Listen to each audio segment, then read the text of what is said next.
తెలంగాణలో మరోసారి ఫిర్యాదుదారుల అంశం కాకరేపుతోంది. ఉప ఎన్నికల నగరం మోగనుందా అంటే అవునని అంటున్నాయి గులాబీ శ్రేణులు. ఉప ఎన్నికలపై బీఆర్ఎస్ లీడర్లు ధీమా వ్యక్తం చేస్తున్నారు. ఆ party working president KTR hot కామెంట్లు చేశారు. త్వరలోనే రాష్ట్రంలో ఉప ఎన్నికలు అంటూ జోస్యం చెప్పారు. రానున్న ఉప ఎన్నికలలో గులాబీ జెండా ఎగరబోతుందని విశ్వాసం వ్యక్తం చేశారు కేటీఆర్.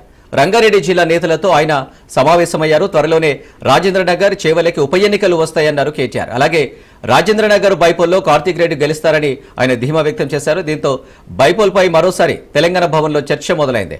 తెలంగాణలో ఎన్నికల నగరం మోగనుందా? ఆయారం గాయారంలో హస్తం చిక్కులు పడిందా? ఫిరాయింపుదారులతో మల్లగుల్లాలు పడుతుందెవరు? సుప్రీంకోర్టు వార్నింగ్తో కాంగ్రెస్ ఏం చెబుతుంది? గులాబీ లీడర్ల ధీమాకు కారణాలేంటి అనే ప్రశ్నలు వినిపిస్తున్నాయి. ఈ రెండు నియోజకవర్గాల్లో ఖచ్చితంగా ఉప ఎన్నికలు ఈ సంవత్సరంలోనే వస్తాయి. నేను చెప్పేది ఆషామాషిగా చెప్తలేను. మన రేవంత్ రెడ్డి గారు అసెంబ్లీలో అన్నారు, ఉప ఎన్నికలు రావన్నారు. ఏమన్నాడు జడ్జి గారు? తెల్లారు తాట తీస్తే ఇంకోసారి లైన్ దాటితే అన్నాడు.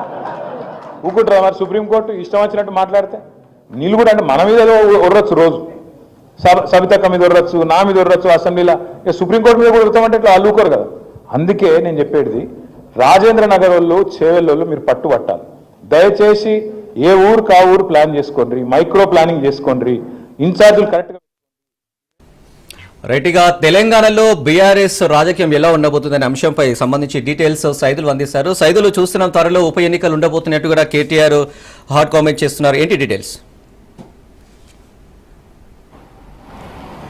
ఎస్, ఖచ్చితంగా అంటే తెలంగాణ రాష్ట్రంలో ఉప ఎన్నికలు తథ్యమని అంటున్నారు బీఆర్ఎస్ వర్కింగ్ ప్రెసిడెంట్ కేటీఆర్. ఈ మధ్యకాలంలో చూశాము, పార్టీ రజతోత్సవ బహిరంగ సభకు సంబంధించి తెలంగాణ భవన్లో వరుసగా గ్రేటర్ హైదరాబాద్ పరిధికి చెందినటువంటి ఎమ్మెల్యేలతోటి, ఎమ్మెల్సీలతోటి కేటీఆర్ సమావేశం అవుతున్నారు. దానిలో భాగంగా ఈరోజు రాజేంద్ర నగర్ నియోజకవర్గం నుంచి, అత్తాపూర్ డివిజన్ నుంచి శ్రీరామ్ రెడ్డి కాంగ్రెస్ పార్టీ నాయకుడు కేటీఆర్ సమక్షంలో బీఆర్ఎస్ పార్టీలో చేరారు. ఈ కార్యక్రమానికి మహేశ్వరం ఎమ్మెల్యేగా ఉన్నటువంటి మాజీ మంత్రి సబితేంద్ర రెడ్డి హాజరయ్యారు.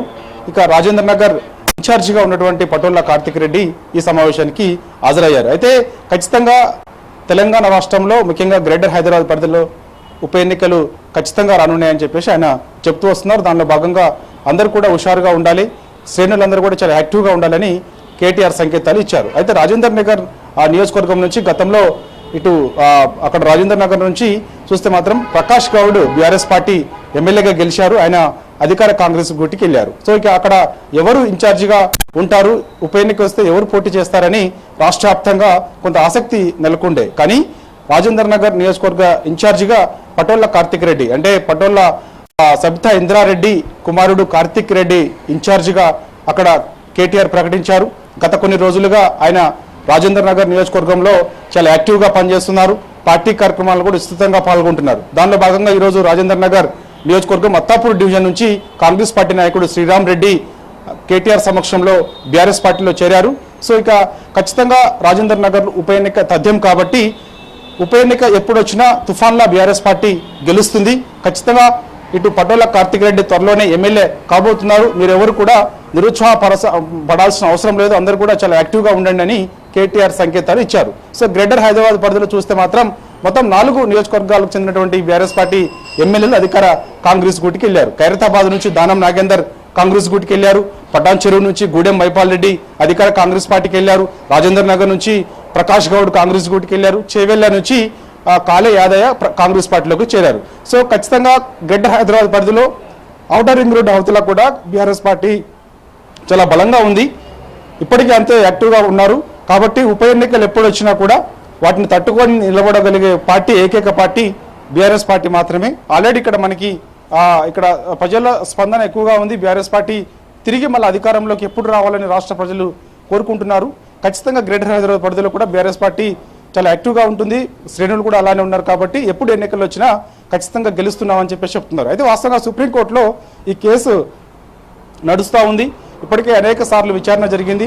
సో ఖచ్చితంగా ఇప్పుడే పార్టీ ఫిరాయింపుల పైన ఇటు అసెంబ్లీ సెక్రటరీ, అసెంబ్లీ స్పీకర్ పైన కొన్ని ఘాటైన వ్యాఖ్యలు సుప్రీంకోర్టు చేసిన విషయం అందరికీ తెలిసిందే. చర్యలు మీరు తీసుకుంటారా, మమ్మల్ని తీసుకుంటారా అనేది కూడా సుప్రీంకోర్టు అనేక సార్లు చెప్పింది. కానీ ఇక వాయిదా పడుకుంటూ వస్తుంది కాబట్టి సో రానున్న రోజులలో ఖచ్చితంగా పార్టీ ఫిరాయింపులపైన ఖచ్చితంగా ఒక స్పష్టత వచ్చే అవకాశం ఉంది. సుప్రీంకోర్టు నిర్ణయం తీసుకోబోతుంది. పార్టీ ఫిరాయింపులకు సంబంధించి అధికార కాంగ్రెస్ గూటికి 10 మంది బీఆర్ఎస్ పార్టీ ఎమ్మెల్యేలు వెళ్ళారు కాబట్టి వారిపైన ఖచ్చితంగా వేటు తప్పదు. ఖచ్చితంగా రానున్న రోజులలో ఉప ఎన్నికలు వస్తాయని చెప్తున్నారు. అంటే కాంగ్రెస్ పార్టీ చూడొచ్చు, పార్టీ మారిన 10 మంది ఎమ్మెల్యేలు ఉన్నారు కదా, ఆ ఎమ్మెల్యేలపై అనర్హత వేటు వేయాలని బీఆర్ఎస్ అయితే గట్టిగా అయితే ప్లాన్ చేస్తుంది. అంటే ఎలా ఉండబోతుంది ఆ ఎమ్మెల్యేల పరిస్థితి?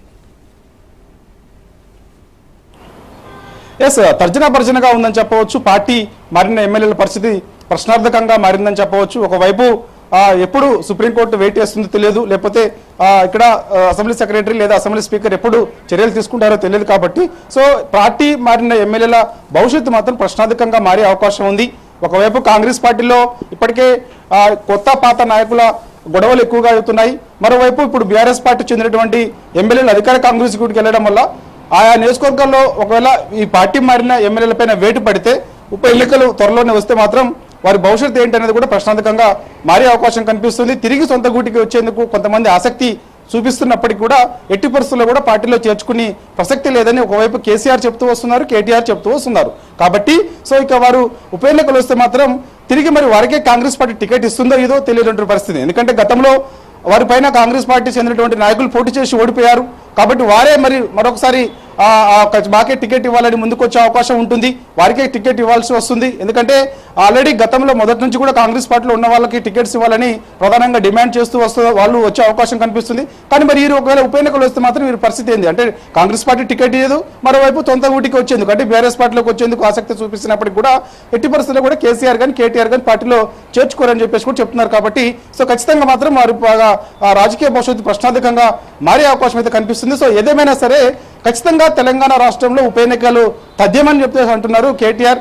ఎందుకంటే అనేక సమావేశాల్లో కూడా పదే చెప్తూ వస్తున్నారు. దానిలో భాగంగా ఈ రోజు కూడా రాజేంద్ర నగర్ నియోజకవర్గ మీటింగ్ జరిగింది. మీటింగ్ లో కాంగ్రెస్ పార్టీ నాయకుడు కేటీఆర్ సమక్షంలో ఇటు గులాబీ పార్టీలోకి వచ్చారు, కండువా కప్పుకున్నారు. కాబట్టి సో ఖచ్చితంగా రాజేంద్ర నగర్ ఉప ఎన్నిక వస్తుంది. త్వరలోనే పటోళ్ల కార్తిక్ రెడ్డి ఎమ్మెల్యేగా కాబోతున్నారని చెప్పేసి కూడా ఆయన సంకేతాలు ఇచ్చారు. సో అందుకు ఖచ్చితంగా యాక్టివ్గా ఉండాలి కేడర్ అంతా కూడా.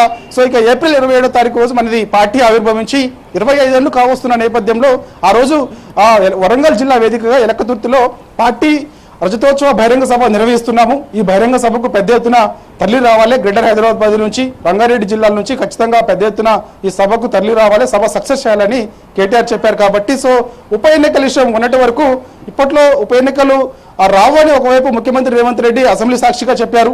ఒకవైపు ఈ యొక్క వ్యాఖ్యలపైన రేవంత్ రెడ్డి చేసిన వ్యాఖ్యలపైన సుప్రీంకోర్టు చాలా సీరియస్ అయింది. ఉప ఎన్నికలు రావని ఎలా అసెంబ్లీ సాక్షిగా మాట్లాడతారని సుప్రీంకోర్టు చాలా సీరియస్ అయింది. కాబట్టి సో ఖచ్చితంగా ధీమా వ్యక్తం చేస్తుంది బీఆర్ఎస్ పార్టీ. సుప్రీంకోర్టులో ఖచ్చితంగా మాకు న్యాయం జరుగుతుంది, ఎట్టి పరిస్థితుల్లో కూడా మేము ఈ యొక్క పార్టీ ఫిరాయింపులకు సంబంధించినటువంటి కేసు ఏదైతే ఉందో వదిలిపెట్టే ప్రసక్తే లేదు. పార్టీ మారిన ఎమ్మెల్యేలకు సంబంధించి వారిపైన వేటు పడేంత వరకు కూడా వదిలిపెట్టే ప్రసక్తి లేదు. సుప్రీంకోర్టులో న్యాయపరంగా పోరాడతాం. ఇప్పటికే అనేక సార్లు స్పీకర్ని కలిసాం, ఫిర్యాదు చేశాం, అసెంబ్లీ సెక్రటరీని కలిసాం, ఫిర్యాదు చేశాం. కానీ ఇక్కడ ఎవరు చర్యలు తీసుకోవడం లేదు. హైకోర్టుకి వెళ్ళాం, హైకోర్టు నుంచి సుప్రీంకోర్టుకి వెళ్ళాం. కాబట్టి జస్టిస్ బిఆర్ గవాయ్ ధర్మాసనం ఖచ్చితంగా ఇటు పార్టీ ఫిరాయింపులపైన ఖచ్చితంగా ఒక స్పష్టత వచ్చే అవకాశం ఉంది. వారిపైన చర్యలు తీసుకుంటారని చెప్పేసి కూడా బీఆర్ఎస్ పార్టీ మొదటి నుంచి ధీమా వ్యక్తం చేస్తూ వస్తుంది. దానిలో భాగంగా ఈ మధ్యకాలంలో పార్టీ రజతోత్సవ బహిరంగ సభలో భాగంగా కొంత బిజీగా ఉండడం వల్ల ఈ పార్టీ రజతోత్సవ బహిరంగ సభ పూర్తయిన తర్వాత వెంటనే మళ్ళీ సుప్రీంకోర్టుని అప్రోచ్ అవుతాము. త్వరలోనే ఖచ్చితంగా ఈ పార్టీ ఫిరాయింపులకు సంబంధించినటువంటి అంశం ఏదైతే ఉందో మరొకసారి పిటిషన్ దాఖలు చేస్తాము. ఖచ్చితంగా వారిపైన వేటు పడేంత వరకు కూడా వదిలిపెట్టే ప్రసక్తి లేదు. కాబట్టి సో రానున్న రోజులలో 10 నియోజకవర్గాల్లో తెలంగాణ రాష్ట్రంలో ఉప ఎన్నికలు రాబోతున్నాయి. కాబట్టి అందరూ కూడా చాలా యాక్టివ్గా ఉండాలి. ఎప్పుడు ఎన్నికలు వచ్చినా కూడా ఖచ్చితంగా బీఆర్ఎస్ పార్టీ ఒక తుఫాన్లా గెలిచే అవకాశం ఉందని కేటీఆర్ ధీమా వ్యక్తం చేస్తూ వస్తున్నారు. కాంగ్రెస్ పార్టీ 16 నెలల పాలనపైన ప్రజలు తీవ్ర వ్యతిరేకత ఉన్నారు. అనేక హామీలు కాంగ్రెస్ పార్టీ ఇచ్చింది. ముఖ్యంగా 6 గ్యారెంటీలు అన్నారు, 420 హామీలు ఇచ్చారు. ఏ ఒక్క గ్యారెంటీ అమలు చేయలేకపోయారు. 420 హామీల్లో ఏ ఒక్క హామీ అమలు చేయలేకపోయారు. రాష్ట్ర ప్రజలు కాంగ్రెస్ పార్టీ పైన తీవ్ర వ్యతిరేకతతో ఉన్నారు.